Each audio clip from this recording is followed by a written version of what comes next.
Gaafa tokko jennee paaspoortii baafannu maaliif akka paaspoortii baafannu sirriitti adda baasnee beekuun keenya dirqama. Gaafa maatiin keenya lafa nutti gurguran, gaafa sangaa nutti gurguran, gaafa maatiin keenya biyya ormaa nu erguuf liqaa mana kaanii seenan nu maal gochaa jirra jennee sirriitti yaannee beekuun dirqama keenya. Ashama harka fuune kabajamtootaaf daawwattootaa hordoftoota keenya nageenyi koo kan jaalalaa fi kabajaa bakkaa fi lafa jirtanitti isiniif haa baay'atu. Obboloonni koo biyya arabaa jirtan kan dhiiras ta'e kan shamarraniis hundi keessanuu viidiyoon kun isin fayyada. Maaliif jennaani namni biyya ormaa arge, namni gubata biyya arabaa arge hundi isaatu yaanni sirriitti galaaf jedhee yaadaan. Biyya arabaa kana keessatti namni sammuu ofii boqochiisee akka barbaadetti hojjetee dalagee fiigee maallaqa fiduu hin jiru. Akkuma amma argitan kana argitanii harka kanatti luqqaa kana biyya ormaatitti hojjechuutti jiruu fooyyeffachuutti nama ta'uuf akkanatti arge kun luqqa'een buqqa'e jechuudha.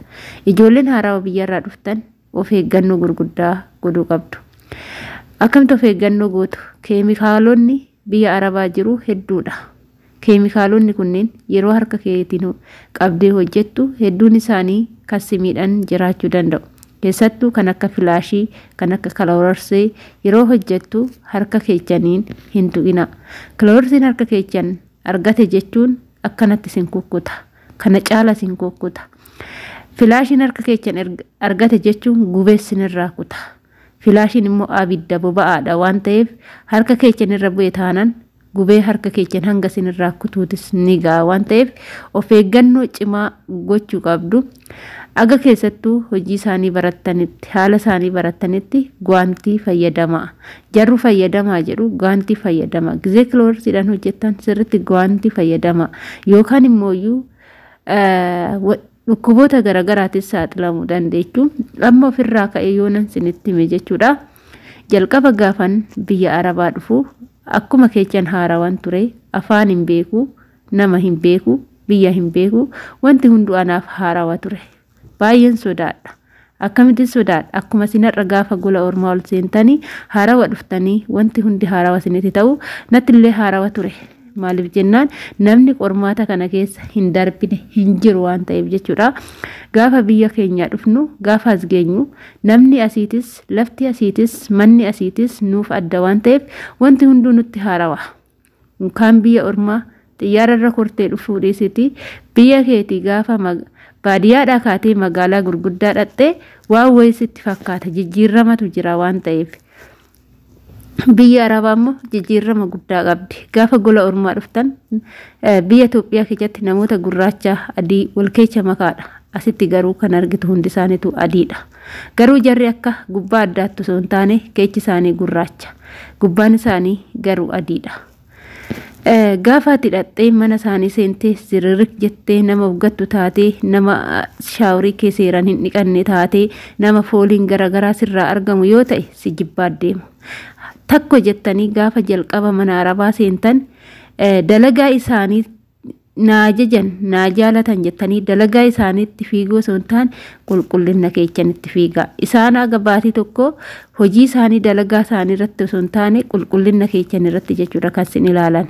Gaafa isin hojuma isaanii hojjedha jettanii fakkeenyaaf yeroo hojjettanii dadhabdanii homaa rakkoon qabu jettanii akkuma Itoophiyaatti amma fakkeenyaaf akka biyya kanaa guyyaa guyyaadhaan namni shaaworii keessa seenuu hin jiru. Keessattuu warri baadiyyaa ijoolleen mana barumsaa barattan meebii torbeedhaan qaama keechan dhiqachuu dandeechu. Garuu biyya ormaa kanatti gizee waqtii oo'atii miti waqtii qorraatu guyyaa takka qofa yoo lafa oolte malee guyyaa guyyaadhaan dhiqatama jechuudha. Waqtii ammoo namoonni guyyaatti 2-3 dhiqatantu jira jechuudha. Maaliif jennaan yeroo dalagaa dalagdee jettu qaamonni sochii sochooturraa kan ka'e walitti rigameeti namni mana keessa deemee yoo hojjetu qaamni ofii sochiidha akka ispoortiiti jechuudha. Yeroo kana qaamni kee walitti rigamee maal ta'a foolii biraa fida jechuudha. Dafquutu jira. Yeroo hojjetan dafquutu jira. Dafqi sun deemee sirratti yoo goggogee ture foolii biraa fiduu danda'a jechuudha. Kanaafuu foolii kana mooyyuu sirriitti of eeggannoo gochuu qabdu jechuudha. jarri foolii xiqqishu mashiin jaalatan funyaan isaanii waanuma xiqqishu galateeffata gaafa foolii xiqqishu masirratti baran ati ji'a ji'a torba waggaa tokko osoo hin guutin foolii akkasii deddeebi'anii sirratti yoo argani si jibbaa dhufu jechuudha ati qoshaashadha inni qattu ni xiroofta sin jedhu jarri xaaxaan qabanii garuu nama jiru ni xiroofta jechuun Itoophiyaa keessatti salphina asitti garuu omaatti fakkaatu jechuudha ni xirooftaa namaan jedhu. Ijoollee hedduu wanti akkanaa kun mudachuu danda'a waan ta'eef. Isaan wantoota bobaa jala dibattanis wantuma hundumaa sinii bituu sinii kennu. Wanti irraa feeguu qabdanii ijoolleen biyyarraa qibaatii garaagaraa fiddan asitti obboleettiin tiyyata akka waan ishee mudate jechuudha. Erga dhufte amma naannoo baatii torbaati. Aga baatii torbaa kana edaashiin qibaatii san fayyadamti.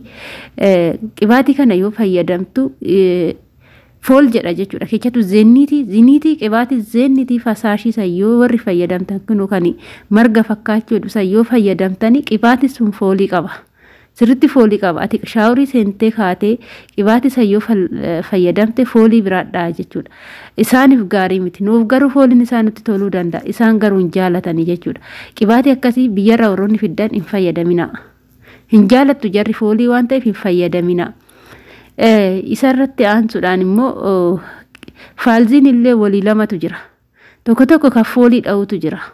Ka fooliin isaa baay'ee tokko surun nama jiru. Ani san jaaladhu baay'izawee jarri iyyuu fidu asitti ani isa yoo fidan hin barbaadu jechuudha. Kan sirma foolii hin qabne immoo hin jira faalziiniin. Kan sirma foolii hin qabne sani jechuudha. Nama faalziinii kan fayyadamuu jaaladhu malee kan foolii qabu sun bakka akka tokko na godha naga lama anuu jaaladhu. Waan akkasii san jarri baay'ee hin jaalatani. Kana hin fayyadamin asiniin jedha obboloota koo isarraa kan hafe mooyyuu wanni ani isiniin jechuu barbaadu shamarran keenya gaafa as geessan maal akka hojjettan maal akka gootan sirriitti adda baasaa beekaa gaafa hojii madaamii haala karoora seera qajeelfattanii madaamii teechanii walii galtanii madaamiin teechan dalagaa keechan jaalattee haala keechan erga jaalatteen boodatti isin immoo maal gochuu qabdure yoo akka carraa madaamiin teechan bilbila sinii bitte bilbila keechan kanaan namatti haasaa ooluu namoota adda addaatiin wal baruu akkasumas feesbuukii banachuu mesenjerii banachuu namoota hedduudhaan wal baruu telegiraamii banachuu namoota baay'eedhaan wal qunnamuu imoo waasaapbii baay'izawee imootu nama fida malee waasaapbii loormaan namati adii godhatte malee namni dhufee adii si gaafachuu hin danda'u lakkoofsa argate malee imoon kun garuu gisee tokko ni deema ni fida akkasumas mesenjera kara feesbuukiitiin dhufa telegiraamiinis ni dhufa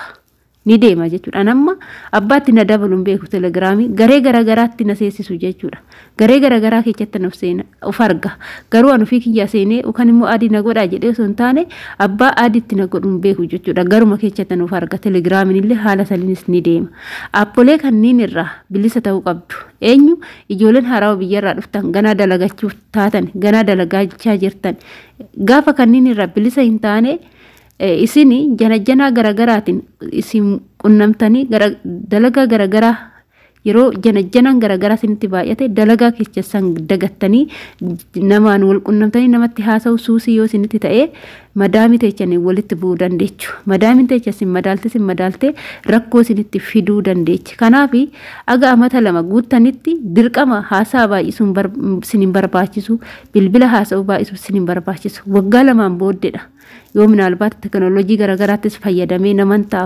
hojjechiiruun barbaada yoo jette waggaa lamaan booddeedha aga waggaa lama garuu abbaa kee kan qotiyyoo gurgurchiifte abbaa kee kan lafa gurgurchiifte abbaa kee kan liqaatti gatte abbaa kee kan midhaan gurgurchiifte gatii dadhabbii abbaa keetii deebistee ofii keetiifis waan wayyaa godhatutti mataa gadi qabattee hojjechuun dirqama jechuudha biyyaa ba'uun kaayyoodhaaf malee nama wajjin haasa'uu namatti janajjanuu akkasumas kaaniif kaan wajjin bilbila qabachuu jecha madaamin walitti bu'uu miti madaamonni amma tokko yoo ta'e malee gaariidha gaafa ati dhufte bilbila sii bitu garuu akka bilbilli hin bitamne akka waayif hin kennamne kan garaa jabeechaa jiru eenyu ijoolluma teenya kan jalqaba bira dhufte sababa bilbilaatiin madaamidhaan walitti bu'anii yoo biirootti deebiste kan lammata fudhattu san immoo bilbilas dhoggatte waayifa dhoggatte jechuudha maaliif dhoggatte kan duraa san irraa jiiltee jechuudha kanaaf ijoollee keenya yeroo gola ormaa seentan yeroo biyyaa baatan hojiidhaaf akka biyyaa baatan beektanii sirriitti hojjechuu qabdu nama ta'uuf jijjiiramuuf sirriitti hojjechuu qabdu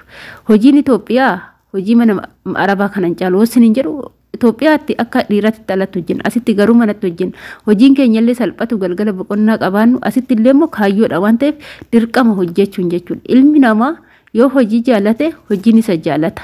Hojiin isa jaalate gara isaa dhufa. Yoo hojii jibbe garuu hojiin illee irraa jibbeeti irraa fiigaata. Gaafa san hoo hojii jibbee gaafa taa'u akkasumatti taffii ofii hoqqata malee wanti itti dhufu tokko hin jiru. Gaafa hojii jaalate hojiitti deemee hoo hojiin itti dhufee jijjiirama guddaatu dhufa. Ilmi namaa jaalatanii jibbitanii hojiidhaan jijjiirama jechuudha. Namni osoo hin hojjetin jijjiirame tokko illee hin jiru. Kanaaf hojii jaaladhaa. Waan kaayyoo manaa baatanii beeka manni kuni guddaadha dalagaan ni baay'ata namni isaanii baay'eedha ajajni natti baay'ate jettanii hin boo'ina barri ni darba wanti hundi ni jijjiirama wanti hin jijjiiramne tokko hin jiru barri hin darbine tokkos hin jiru garuu yoo erga biyyaa baatanii obsuun dirqama hunduma keenya jechuudha kan ammas keessa jirrus kan duras keessa turres jechuudha kan kana caalullee keessa jiraachuu danda'u waan ta'eef isiniin jira obboloota kooyi ani viidiyoo kiyya kana asumarraa nan goolaba yoon balleechaa qabaadhe dhiifama naan godhaa hanga viidiyoo biraatti walitti deemnutti turtii gaarii isiniif haa ta'u bye bye.